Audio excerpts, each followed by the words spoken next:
హెయిర్కి hair dye వేసుకోవచ్చా, గోరింటాకు పెట్టుకోవచ్చా? ప్రతి చర్చెస్లో ఎక్కువగా స్త్రీలు పువ్వులు పెట్టుకుంటున్నారు. అంటే మీరు అర్థం చేసుకోవాల్సింది ఏంటంటే, నేను మాట్లాడుతాను, ఆ సబ్జెక్ట్ కూడా వస్తుంది మనకి. అలంకరణ సాధారణంగా తప్పు కాదండి. ఇది మీరు అర్థం చేసుకోవాలి. ఫస్ట్ విషయం అర్థం చేసుకోవాలి. దేవుడు బోసివాళ్ళగా ఉండమని చెప్పలేదు ఎక్కడ. అందం ఎవరిచ్చారు బేసికల్లీ? మరి అందమే దేవుడే మిమ్మల్ని చాలా ముక్కు ముఖం సరిగా లేకుండా అలికేసినట్టు మీ ముఖాలని చేయొచ్చుగా. ఎందుకు అంత అందంగా చేశాడు మిమ్మల్ని? దేవుడి సృష్టి అందమైంది. అలంకరణ తప్పు కాదు. యేసుక్రీస్తు వారు అలంకరణ మీద ఒక ఉపమానం చెప్పారు, గుర్తుందా మీకు? తప్పిపోయిన నాణ్యం. దాన్ని తప్పిపోయిన నాణ్యం అనకూడదు తెలుగులో. నాణ్యం తప్పిపోదు, పోగొట్టుకున్న నాణ్యం అనాలి. మనుషులు తప్పిపోతారు, వస్తువులు తప్పిపోవు. ఎందుకంటే వాటి కాళ్ళు చేతులు ఉండవు కాబట్టి. పోగొట్టుకున్న నాణ్యం అనేటువంటి కథ మీరు చూసినప్పుడు ఆ నాణ్యం ఎక్కడిది అనుకుంటున్నారు మీరు? ఆ నాణ్యం కోసం ఆవిడ దీపం తీసుకొచ్చి, చీపురు తీసుకొచ్చి, ఇల్లంతా వెతికి ఆ నాణ్యాన్ని పట్టుకోవడానికి అదేమన్నా 10 పైసల నాణ్యం అనుకుంటున్నారా? అదేమన్నా పావలా బిల్లు అనుకుంటున్నారా? ఎందుకు అంత కష్టపడింది ఆవిడ? ఆ నాణ్యానికి అంత విలువ ఏమిటి? పూర్వం రోజుల్లో యేసుక్రీస్తు కాలం నాటి స్త్రీలు వెండి నాణ్యాలని, బంగారు నాణ్యాలని దండలుగా ధరించేవాళ్ళు. ఒక నాణ్యం ఊడి పడిపోయిందన్నమాట. ఆ నాణ్యం కోసం మీరు సపోజ్ చెవికి ఒక కమ్మ పెట్టుకుంటున్నారనుకోండి, ఆ వెనక స్క్రూ ఊడి పడిపోయింది అనుకోండి, ఏం చేస్తారు మీరు? మీరు వెంటనే మీ అబ్బాయిలాగా చిన్నపిల్లలాగా పాకులాడతారు, టార్చ్ తీసుకొస్తారు. పోనీ స్క్రూయే కదా అనుకుంటారా? కనుక విలువ అన్నమాట, విలువ.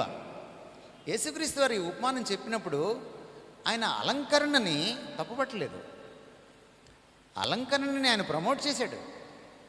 గమనించండి మీరు. ఎక్కడ కూడా ఆయన ఇప్పుడు ఉదాహరణకి ఆభరణాలు తీసివేయమని మనం చెప్పుకుంటున్నాం, కానీ ఆభరణాల పక్కన ఇంకోటి ఉంది, జడలుంది. జడలుందా? ఎంతమంది జడలు వేసుకొచ్చారు ఈరోజు?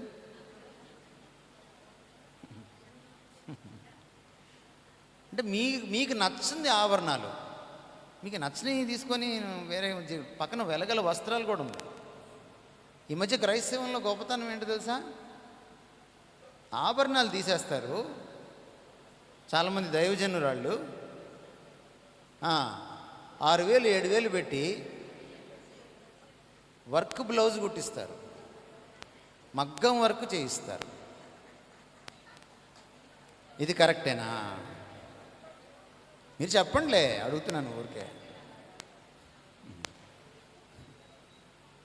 వెలగల వస్త్రాలు, మీరు కట్టే చీర శారీ ఎంత రేట్ ఎంత? షాపింగ్కి వెళ్తే మీ ఆయనకి ఎక్కువ ఖర్చా, మీకు ఎక్కువ ఖర్చా? ఊరికే అడుగుతున్నాను. మరెందుకు రాజకీయ నాయకుల కద్దర చొక్కాలు, కద్దరు వేసుకోవచ్చు కదా, కద్దరు డ్రెస్సులు వేసుకోండి. ఆభరణాలు తీసేసిన మీరు కద్దరు వేసుకోవాలి కదా. అది కాదు దాని అర్థం. శుభ్రంగా కనపడడంలో తప్పులేదు, కానీ అది ప్రధానం కాకూడదు. అది ప్రధానం కాకూడదు. దానికోసం వెంపర్లాడకూడదు. ఇదిగో వెంపర్లాడడం అంటే 10,000 ఉంటే కానీ శారీ కట్టరు. ఇప్పుడు వీడియోలో కనపడుతుంటారు కొంతమంది మన దైవజను రాళ్ళు. ఒక్కసారి కట్టిన చీర ఇంకోసారి కట్టరు. అవునా కాదా? ఈ డ్రెస్ ఎన్నిసార్లు చూసుంటారు మీరు ఆ వీడియోలో? ఏమంటే చూడలేదా? చూసిన వాళ్ళు చాలామంది ఉన్నారు. మీరు వెళ్ళి మన వీడియోలు వెతుక్కోండి. నీకు దేవుని బిడ్డలు కానుకలు ఇచ్చినప్పుడు నువ్వంత వెలగలిగిన వస్త్రాలు ఎక్కడి నుంచి కడుతున్నావు? అడగరే మీరు. కనుక ఇవి కాదండి. అలంకరించుకోండి, అయితే తగుమాత్రపు అని ఉంది. ఏముంది? అది తగు మాత్రం. మనము ఆభరణాలు వేసుకున్నా, వస్త్రాలు వేసుకున్నా, ఏం చేసుకున్నా మనము అదేదో కాకి ముక్కుకి దొండపండులాగా ఉండకూడదు.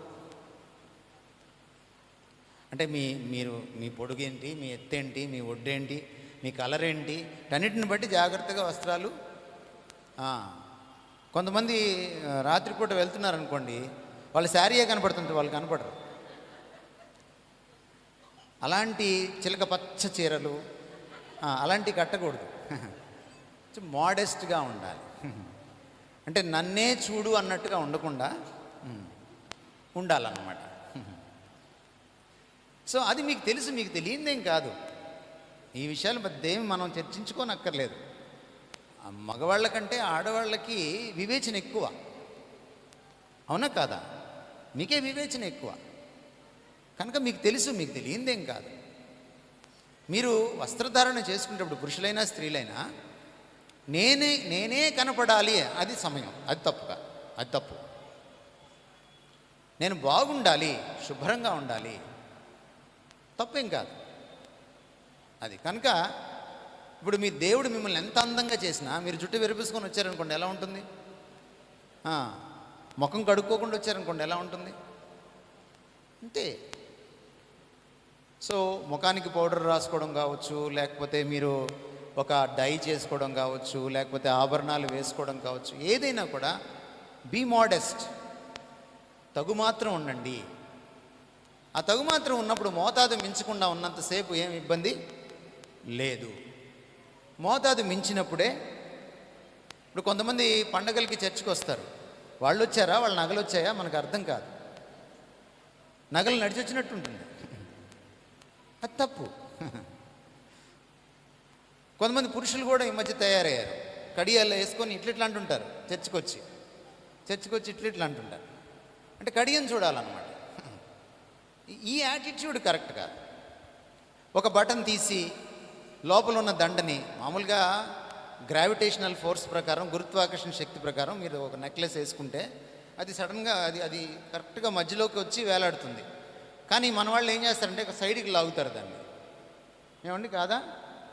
పురుషులు సైడ్కి లాగుతారు దాన్ని, ఓ బటన్ వదులుతారు, అలా సైడ్కి లాగితే ఇక్కడ కనపడుతుంది అది బంగారం. నేను గొలుసు, నీకు గొలుసుందని ఎవరికి చెప్పాలి? నువ్వు పైన వేసుకో, చొక్కా పైన వేసుకో, ఇంకా బాగుంటుంది.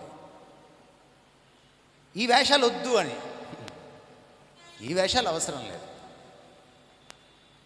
ఇప్పుడు నేను రెండు ఉంగరాలు పెట్టుకున్నానని అడుగుతుంటారు కొంతమంది. ఒకటేమో మా ఆవిడ ఇచ్చింది కాబట్టి తప్పకుండా పెట్టుకోవాలి, పెళ్ళి ఉంగరం. మీరు అర్థం చేసుకుంటారని నేను అనుకుంటున్నాను. రెండోది మా నాన్నగారు పోయేటప్పుడు ఇచ్చారు, ఆయన గుర్తుగా పెట్టుకున్నాను, అంతే. ఈ రెండే. ఒక కారణం ఉంది దానికి. కనుక మనకు తెలుసును మనం ఎందుకు పెట్టుకుంటున్నాం, మీరు తీసివేయండి అని. మరి బంగారం అంత ఇష్టం లేకపోతే దేవుడికి, మరి బంగారు వీధులు దేనికి? పరలోకంలో బంగారు వీధులు ఎందుకు? బంగారు పాదాలు మనం ప్రార్థన చేస్తుంటాం కదా, నీ బంగారు పాదాలని. బంగారాన్ని కూడా దేవుడే సృష్టించాడు, కాకపోతే దాన్ని దేవుడి స్థానానికి ఎత్తకూడదు. అది మన విలువని పెంచుతుంది అనుకోకూడదు. మనను బట్టి బంగారానికి విలువ పెరగాలి తప్ప బంగారాన్ని బట్టి మనకు విలువ పెరగకూడదు. ఆ దీనస్థితికి మనం వెళ్ళకూడదు.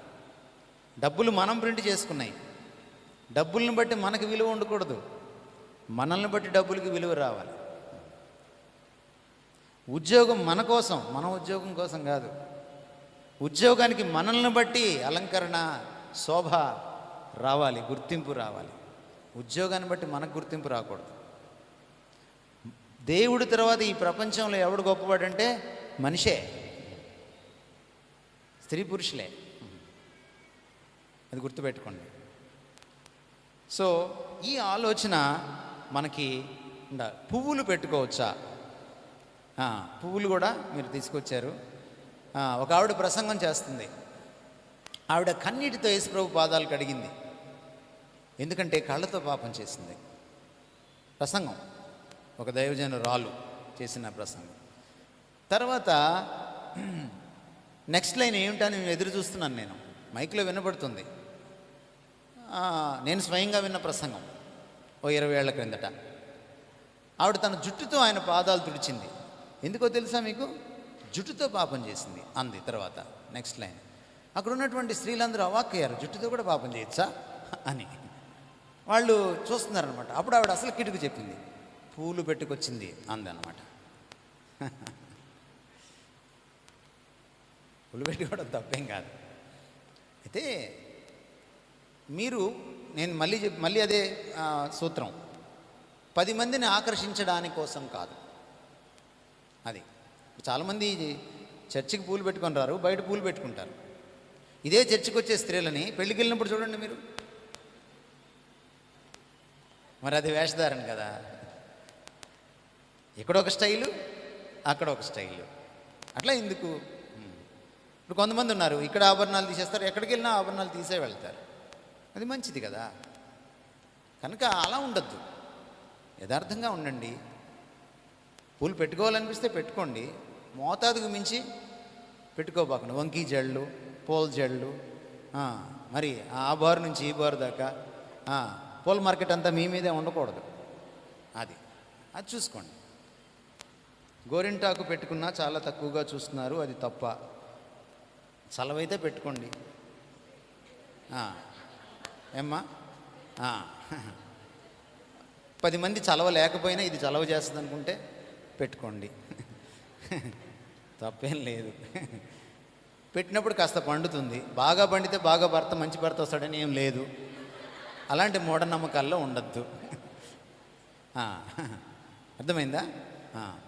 ఎందుకంటే మంచి భర్త రాలేదనుకోండి, గోరింటాకు మరో రకంగా ఉంటుంది, వాడు మీ రక్తం కళ్ళ చూస్తాడు. కనుక గోరింటాకు వల్ల మంచి భర్తలు రారు, గుర్తుపెట్టుకోండి. అలాంటి మూఢనమ్మకాలు వద్దు. చలవ చేస్తుంది, మంచిది అంటారా, పెట్టుకోండి, తప్పేం లేదు. కానీ దాన్ని కూడా మళ్ళీ హడావిడి చేయడానికి వద్దు. ఏదైనా మనం ఒదిగి ఉండడానికి అది చాలా ప్రాముఖ్యమైనది. మనం ఏం చేసినా, మీరు అలంకరించుకున్నా లేకపోయినా, ఆ ఒద్దిక చాలా ప్రాముఖ్యమైనది.